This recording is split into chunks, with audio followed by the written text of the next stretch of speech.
Eu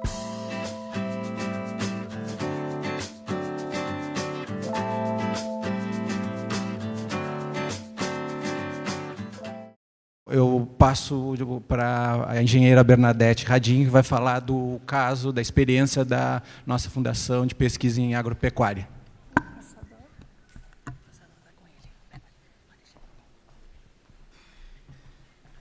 Bom dia a todos. Eu agradeço o convite. Eu vou falar, então, um pouquinho do papel das fundações estaduais de pesquisa, com foco na FEPAGRO, que é uma fundação estadual de pesquisa agropecuária. Então, o foco vai ser na agropecuária, que, infelizmente, diferentemente até das outras instituições, das outras fundações, diferentemente da Cientec também, ela já está extinta. Ela foi extinta no dia 17 de janeiro, do momento que entrou a lei, como nós somos estatutários.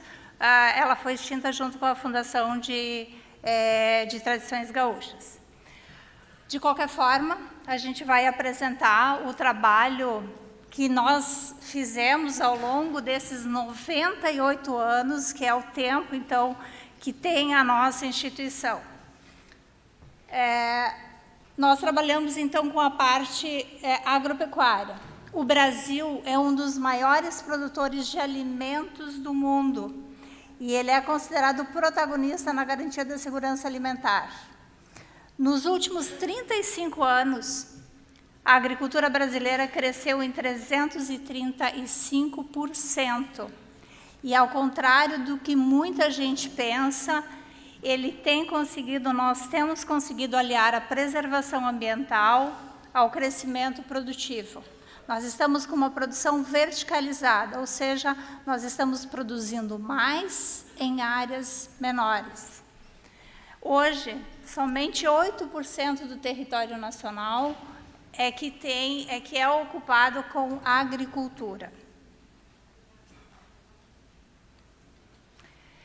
Aqui eu trouxe um exemplo da produtividade da soja e da produtividade do milho, de 76 até o último ano, agora de 2017.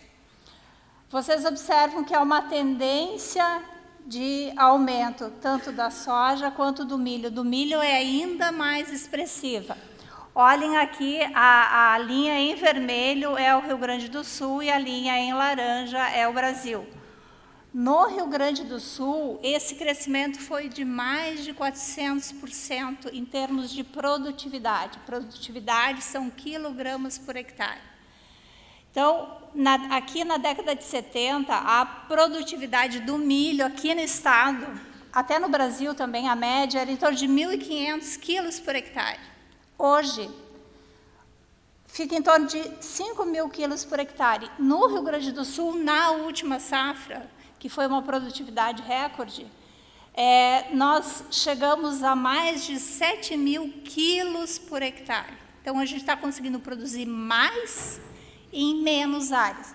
Por que isso acontece? A pesquisa, ela está envolvida certamente num percentual muito grande nesse aumento de produção. E não é só na soja e no milho, está em todas as culturas que são cultivadas no Brasil. Então, com novas tecnologias, com inovações, com novos materiais, com novas metodologias de cultivo, com material genético, com pesquisa em um novo material genético, a gente tem conseguido avançar e ter uma maior segurança alimentar. Essa pesquisa, ela é feita por diversas instituições, tanto instituições estaduais, como é o nosso caso, quanto instituições federais de pesquisa, como a Embrapa, como universidades públicas, universidades privadas e outras instituições privadas. As instituições de pesquisa, elas são fundamentais na diversificação da produção, desenvolvimento territorial, valorização da cultura local, fixação das famílias, talvez até menos. Eu acredito que a maioria dos pais que moravam no campo, que eram colonos, eles tinham o sonho que seus filhos fossem para a cidade, porque o trabalho no campo era muito árduo. Então, hoje, com as novas tecnologias, a agricultura ela é praticada de uma forma não tão árdua, tão dura para os agricultores. Hoje, há uma permanência maior dos filhos de produtores e dos produtores no campo. Então, há, de certa forma, um pouco do retorno. Isso foi beneficiado pelos avanços que a agricultura teve nesses últimos anos. Então, faz com que haja uma maior geração de emprego e renda nas atividades agropecuárias. E também há uma maior conservação de recursos naturais. Hoje, no Brasil, tem 17 organizações estaduais de pesquisa agropecuária, que têm recebido fomento nos últimos anos, e dentre elas, então, está a FEPAGRO, que hoje nós ainda não temos a certeza se continuaremos sendo uma organização estadual de pesquisa agropecuária. Em 2006, teve um estudo, um levantamento de como é que estava a situação das OEPAs no Brasil. Eu acabei, apesar de ter alguns anos, ele continua extremamente atual. E teve uma publicação, se eu não me engano, foi em 2011. Esse material está disponível nesse site, caso queiram verificar.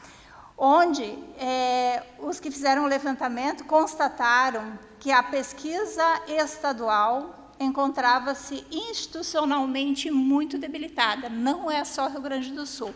Em todas as instituições do Estado estavam bastante debilitadas.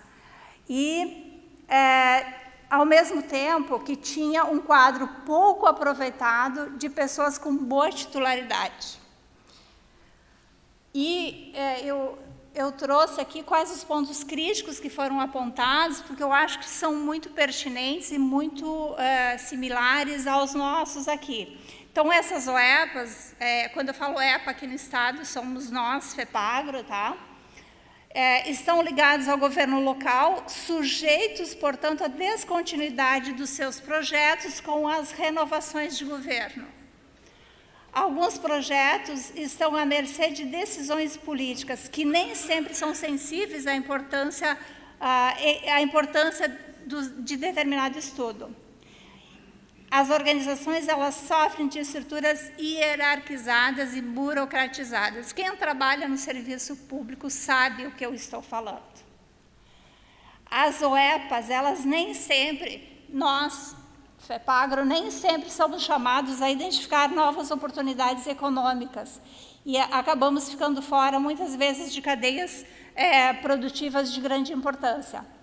Os governantes estaduais, e não só os governantes, mas eu acho que isso é muito ampliado para boa parte da sociedade, tem a percepção de que a Embrapa dá conta de toda a pesquisa que é necessária. E aí se esvazia os orçamentos para a pesquisa estadual. O estudo também finaliza com a proposição de que as instituições estaduais e outras instituições afins devem trabalhar em rede, o que, com certeza, é o que nós devemos buscar.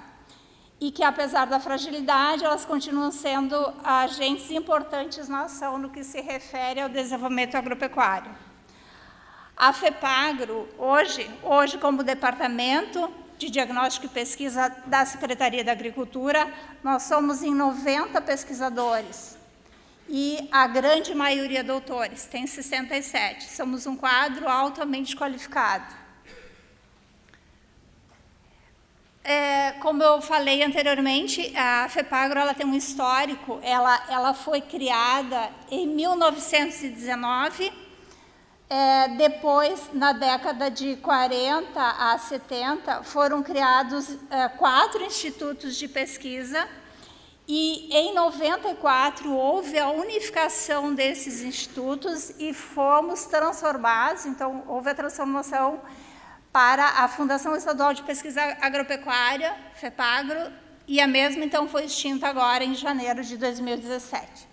Nesse período, nós fomos pioneiros em diversas áreas. Na área vegetal, houve o início da pesquisa com melhoramento genético. A FEPAGRO é pioneira no melhoramento genético do trigo. Foi criada a cultivar frontana, que é até hoje utilizada como base genética para o melhoramento atual. Também foram criados, então, novas cultivares de diversas culturas. Na área animal, foi pioneira no diagnóstico de doenças e elaboração de vacinas contra febre aftosa, raiva, brucelose, peste suína clássica. Depois, em outras áreas da ovinocultura, bovinocultura, nos recursos genéticos renováveis, trabalha com inoculantes de soja, o que é extremamente importante, que se reduziu a aplicação, ou se zerou a aplicação de adubação nitrogenada, diminuindo custos e preservando o meio ambiente. Nós temos hoje aproximadamente 20 centros que estão sendo discutidos para ver quais serão fechados e quais serão mantidos. Nesse período, como o colega falou, na verdade, a gente busca recursos externos, recursos que são investidos em projetos. Nós, pesquisadores, elaboramos projetos e buscamos. Nos últimos anos, nós temos conseguido, temos tido sucesso, conseguimos vários financiamentos externos. Aqui eu dou um exemplo de alguns importantes, tá? Certamente eu não vou falar de todo o trabalho da FEPAGRO, mas dos que eu considerei importante nesse momento.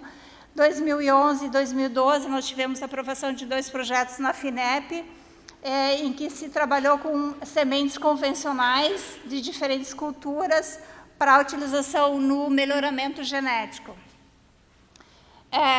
Se trabalha em 7 centros da FEPAGRO, então em Maquiné, Veranópolis, São Gabriel, Vacaria, Rio Grande, Júlio de Castilho e Taquari. Se trabalha com melhoramento genético. E para iniciar o melhoramento genético é fundamental ter um banco de germoplasma. Então tem que ter material para que se possa fazer o melhoramento genético. Então eu vou mostrar para vocês alguns bancos que nós temos. Aqui nós temos o de feijão, onde o foco principal, o centro que trabalha com isso é o centro de Maquiné, que é a área experimental, o banco de germoplasma que foi reestruturado com esses financiamentos externos. E, para vocês terem uma ideia, temos de feijão comum 152 materiais. Nós temos o banco de germoplasma de trigo e de milho, onde o centro que tá com essa responsabilidade é o centro de Vacaria. Eu vou tentar passar relativamente rápido, tá? Nós temos o banco de germoplasma de forrageiras, que é em São Gabriel. Tem diversos tipos de materiais, como azevém, pega-pega, feijão miúdo, trevo, cornichão. Nós temos o banco de germoplasma de olerícolas, que é em Rio Grande, que já está fechado. Ele está sendo fechado, não foi fechado de fato, mas não tem mais ninguém lá. Onde tem materiais de mostarda, ervilha, cebola e alho. Parte desse material vai passar para Caxias do Sul, possivelmente não todo o material, mas parte dele. Nós temos também sorgo, citros, mandioca, batata doce, onde o foco é Taquari. Nós temos o banco de soja em Júlio de Castilhos, tem mais de 400 materiais. O nosso foco é em sementes convencionais e para alimentação humana. O banco de frutíferas, então, o foco é Veranópolis, tem um dos maiores bancos de germoplasma do Brasil, de kiwi, tem pera, pêssego, ameixa, entre outros. Tem também em Maquiné, goiabeira e tem trabalhos com abacaxi. Desse material todo, no ano de 2015, foram lançados 2 materiais, ou 2 cultivares de feijão, que estão tendo uma grande aceitabilidade no mercado, que é a FEPAGRO Triunfo e a FEPAGRO Guarapiá. Esse feijão é claro e o Triunfo é preto. Nós temos trabalhos na área de sanidade animal, como eu falei, tem um histórico extremamente importante. Hoje tem várias linhas de atuação, tem uma parte que é de doenças parasitárias, como carrapato e tristeza parasitária.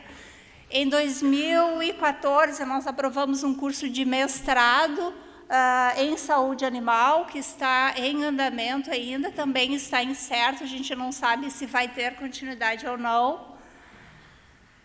Em Eldorado, então, nós temos 8 laboratórios extremamente importantes para a saúde animal. Em Porto Alegre, nós temos 9 laboratórios. Importante frisar que esses laboratórios, muitos deles prestam serviço e continuam prestando serviço. Assim, a demanda caiu drasticamente, porque muita gente pensa que nós fechamos. Então, não está muito claro na mídia de que nós, FEPAGRO, continuamos o trabalho. Aqui é só para vocês terem uma ideia, o laboratório de sementes é para apresentar o material que nós tínhamos, então tem vários tipos de testes que são feitos, são realizados lá, é um prestador de serviço, além da pesquisa. O laboratório de fitopatologia, que tem como foco de trabalho de pesquisa o controle biológico de plantas. Tem o laboratório de fixação de nitrogênio, que trabalha com identificação e seleção de estirpes de rizóbio. Ele era, até o ano passado, credenciado no Ministério da Agricultura, ele perdeu essa acreditação. Temos vários trabalhos em produção vegetal, eu vou dar uma geral do que nós trabalhamos. Então, nós trabalhamos com produção animal. Os 2 centros que mais atuam nessa área é o Centro de Ulha Negra e o Centro de São Gabriel. Então, tem trabalhos com campo nativo, recria e terminação de bovinos, de corte. Tem também a parte de boas práticas de produção de leite. Nós trabalhamos com a parte de piscicultura, onde tem 2 centros que atuam nessa área, que é o Centro de Terra de Areia, que também está sendo fechado, e o Centro de Viamão. Nós temos trabalho com abelhas, mas o foco não é produção de mel, e sim a parte de polinização de plantas. Nós temos, além do trabalho de melhoramento, nós temos trabalhos em frutíferas na questão mais de manejo. Então, eu trouxe aqui algumas capas na identidade de algum material que foi publicado, uso e potencialidades do butiazeiro, a parte de citros e um trabalho com marmelo. Temos um laboratório de substrato.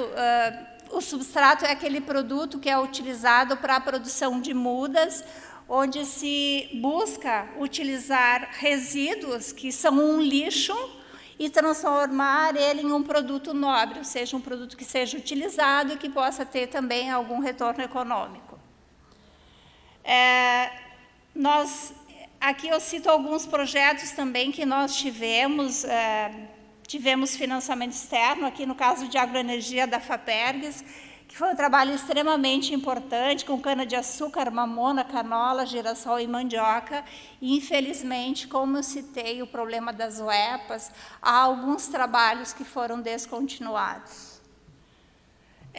O trabalho também financiado pela FAPERGS, um trabalho com plantas recicladoras de nutrientes e de produção de solo, também financiado pela FAPERGS entre os anos de 98 e 2003, e que foi descontinuado.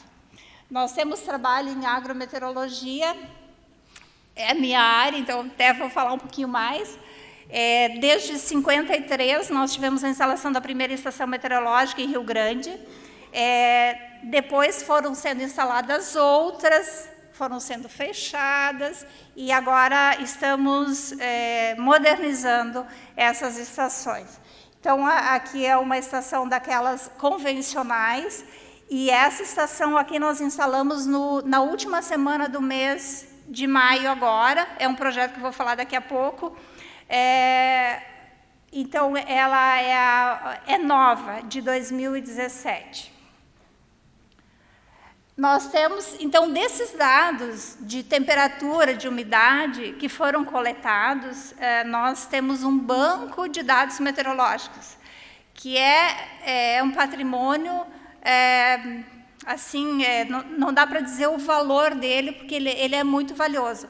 Desses dados, esses dados foram utilizados por pesquisadores, professores, pela população em geral, porque, por exemplo, aqui para fazer o zoneamento agroclimático, para você dizer aonde que determinada cultura ela pode ser plantada, você tem que saber qual é o clima daquela região, qual a necessidade da cultura e qual região ela se adapta, ela vai se adaptar. Então, nós tivemos uma parceria com a Embrapa desde muitos anos e foram publicados vários zoneamentos. Então, tem de milho, de maçã, de cana, de mandioca e de videira, aqui os exemplos que eu trouxe. Também desses dados que foram sendo coletados nas estações meteorológicas, foram gerados 2 atlas climáticos, um em 89 e um que nós lançamos agora em 2011, com vários pontos no estado, então várias estações, e com vários elementos meteorológicos. E foi em parceria com a Embrapa, com o IMET, que tem dados meteorológicos, e com a ANA, que é a Agência Nacional de Águas. E esse atlas está disponível no site da FEPAGRO, enquanto ainda continuar ativo, ele está lá disponível. Se vocês quiserem baixar mapas, é só procurar nesse site. Aqui, só para exemplificar, então, a temperatura máxima, que é o mapa de janeiro, da mínima é o mapa de julho, horas de frio, que é importante para a questão da quebra de dormência de frutíferas, e como é que é a precipitação. Cada um desses elementos meteorológicos tem dados mensais, dados estacionais e dados anuais. Nós também geramos, desde a década de 90, boletins meteorológicos mensais, onde se faz um levantamento no início de cada mês do que ocorreu no mês anterior, de também temperatura e precipitação. Se coloca em tabela, em números, e se coloca em mapas qual é a normal, o que ocorreu e qual o desvio da normal. Também nós fazemos um estudo, por exemplo, aqui foi das condições meteorológicas ocorridas na safra de 2015-16, e a relação, então, das condições meteorológicas com a produtividade. Se tenta entender o que aconteceu para que a gente consiga dar orientações para os produtores. Então, aqui é da safra do verão e aqui é da safra do inverno. Temos trabalho também na parte de consumo de água e disponibilidade hídrica do milho e da soja. Aqui, em parceria com o professor da URGS, o milho e o clima. Nós temos vários trabalhos na área de chuva, de distribuição da chuva no estado. Eu acho que é extremamente importante ter esse conhecimento.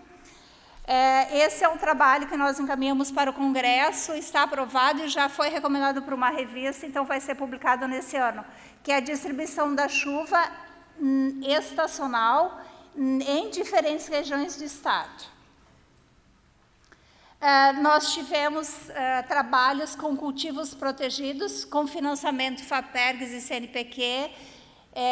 Foi muito forte de 98 a 2005.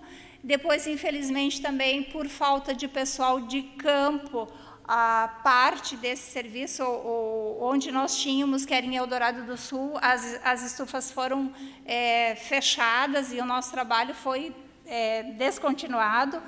Tem algum trabalho hoje com morango na estação de Caxias do Sul. Nós temos um trabalho com oliveira, que é extremamente importante, está tendo um fomento bastante grande para essa cultura e não se tem ainda muito conhecimento. Então, nós instalamos esse experimento, que é a encruzilhada, como eu falei, tem 10 cultivares. Aqui nós estamos fazendo uma análise da demanda, da necessidade hídrica. A gente está ainda na parte também de poda, ver as metodologias, ver qual a melhor forma de fazer a poda, e aqui no dia de colheita. Desde 2012, nós fazemos o Salão de Iniciação Científica e Tecnológica, onde os alunos que foram estagiários ou bolsistas apresentam os seus trabalhos de pesquisa. Esse ano vamos para a 6ª edição. E aqui, esse eu trago, é um projeto, o maior projeto que tem hoje. Ele é um projeto prioritário do governo do Estado, então ele está na carteira dos projetos prioritários do Estado. Nós elaboramos, eu sou a coordenadora desse projeto ainda em 2009, mas de fato ele começou em 2012. Ele é um financiamento FINEP com contrapartida do Estado, e ele é de mais de 11 milhões de reais. Nós coordenamos, mas tem vários parceiros aqui, super importantes. A Cientec está nesse projeto também. Tem a FEVALE, o ERGS, a Embrapa Trigo, a UFSM, a URGS, a FAOR e a Secretaria de Inovação e Desenvolvimento Tecnológico. Então, por que nós elaboramos esse projeto? Porque principalmente os extensionistas, quem está mais no campo, viu que nós estamos com um problema muito sério de compactação do solo, na maior parte das nossas áreas no Estado. Como é que se identifica isso, assim, para quem é leigo? Vocês já circularam por aí, já viram lavouras com essas características, com erosão? Porque isso é uma consequência da compactação do solo. Por que acontece isso? Por que acontece compactação do solo? Principalmente pelas práticas inadequadas de cultivo. Lá, quando foi instituído o sistema de plantio direto, que é uma ferramenta extremamente necessária, foi extremamente importante para a conservação de água e solo, erroneamente se retirou alguns terraços. Terraço é aquela parte, aquele morrinho de terra que faz uma barreira física para que a água não tenha muita velocidade, ou seja, que ela desça mais devagar e consiga se infiltrar. Então, erradamente, se retirou terraços. E também uma das premissas do plantio direto é que se faça a rotação de cultura. Ou seja, no verão se plante uma cultura, no verão seguinte se plante outra, e no inverno também se faça a rotação de cultura. O que acontece hoje? Nós plantamos praticamente só soja no verão. Soja e soja. Hoje tem mais de 5 milhões de hectares com soja. E no inverno, não se coloca uma cultura de cobertura. Ou se coloca trigo, ou não se coloca cobertura, às vezes se deixa sem. E isso vai provocando a compactação do solo. E também se cultiva morro abaixo. Uma questão de maquinário, se planta conforme é a melhor orientação para a máquina passar. O que também, claro que é para facilitar o trabalho, mas pode prejudicar o solo. Então, aqui, para vocês entenderem um pouco melhor, um solo não compactado e um solo compactado. Se o solo está compactado, menos água infiltra no solo. O que acontece? Mais água vai embora. Junto com essa água vai solo e vai os nutrientes também. Então, são perdas ambientais e perdas econômicas. A compactação, ela normalmente não é na superfície, não é na camada superficial. Ela é um pouco abaixo da camada superficial. Então, o volume de solo ocupado num solo compactado é muito menor do que num solo não compactado. Então, aqui tem limitação de absorção de água e limitação de absorção de nutrientes. O que reflete isso? Menor produtividade. O solo é o maior armazenador que nós temos de água. Quando a água da chuva cai aonde? No solo. Então, nós estamos trabalhando nisso, é buscar maneiras de melhorar essa estrutura de solo e fazer com que a água fique mais retida no solo e vá sendo liberada gradativamente para as plantas. Aqui no estado, nós temos, apesar de considerar que a distribuição é relativamente uniforme ao longo das estações, como eu mostrei ali, no verão, nós temos, dividindo por 4, no verão tem 25% de chuva, em média, tá? Mas, nos meses de verão, tem mais demanda evaporativa. O que é isso? Tem mais radiação solar, tem mais temperaturas mais elevadas. Teoricamente, nós deveríamos ter mais precipitação também para compensar isso. Então, nós temos com muita frequência estiagens em janeiro. Então, se nós conseguirmos fazer com que essa água que cai fique mais retida e seja disponibilizada de forma mais gradativa, nós com certeza aumentaremos a produtividade no estado do Rio Grande do Sul. Aqui é só para mostrar o trabalho, então, onde é que está sendo feito. O foco grande é em Júlio de Castilhos. Aqui tem 36 parcelas, que a gente está analisando com diferentes tratamentos. Aqui são macro parcelas e aqui são duas mega parcelas. Aqui, se vocês observarem, tem terraços, que é essa área aqui. Essa foto é dessa área, aqui num dia de chuva. Então, vocês observem que a água ela fica retida e ela vai sendo infiltrada de forma mais gradativa. E o outro trabalho que nós temos em outra estação é Vacaria. Aqui, só para exemplificar os experimentos que nós temos aqui nas parcelas. Então, tem tratamentos que nós fazemos, o que não deve ser feito, que é soja e trigo sempre. Tem o tratamento que é soja no verão e rotação no inverno. Então, vamos tentar melhorar o solo no inverno e tentar deixar sempre soja no verão, já que vai ser difícil o produtor alterar ou tirar a soja no verão, é muito difícil. Então, vamos tentar fazer um bom trabalho no inverno. E o outro tratamento é fazendo a rotação de verão, soja e milho no verão e também rotação no inverno. Além de outros tratamentos, como a parte de irrigação e não irrigado e de mudar o solo, a estrutura do solo com escarificação. Aqui também são fotos para vocês terem ideia dos trabalhos lá, aqui em Júlio de Castilhos. O trabalho que está sendo feito, tem mais de 100 pesquisadores nesse trabalho. Aqui o trabalho, então, que está sendo feito, análise, se faz análise química, faz a química do solo, a parte física do solo, a parte microbiológica, se faz todo o monitoramento das condições meteorológicas, de compactação, enfim, tem um trabalho bastante intenso, né, em todas as áreas aqui. Também fotos dos experimentos, do levantamento, então, das análises de solo. Tem uma outra parte do projeto, com manejo de dejetos suínos. Esse trabalho também está dentro desse projeto Mais Água, e ele é coordenado por um departamento da Universidade Federal de Santa Maria, e junto com a FEVALE, com pesquisadores da FEVALE.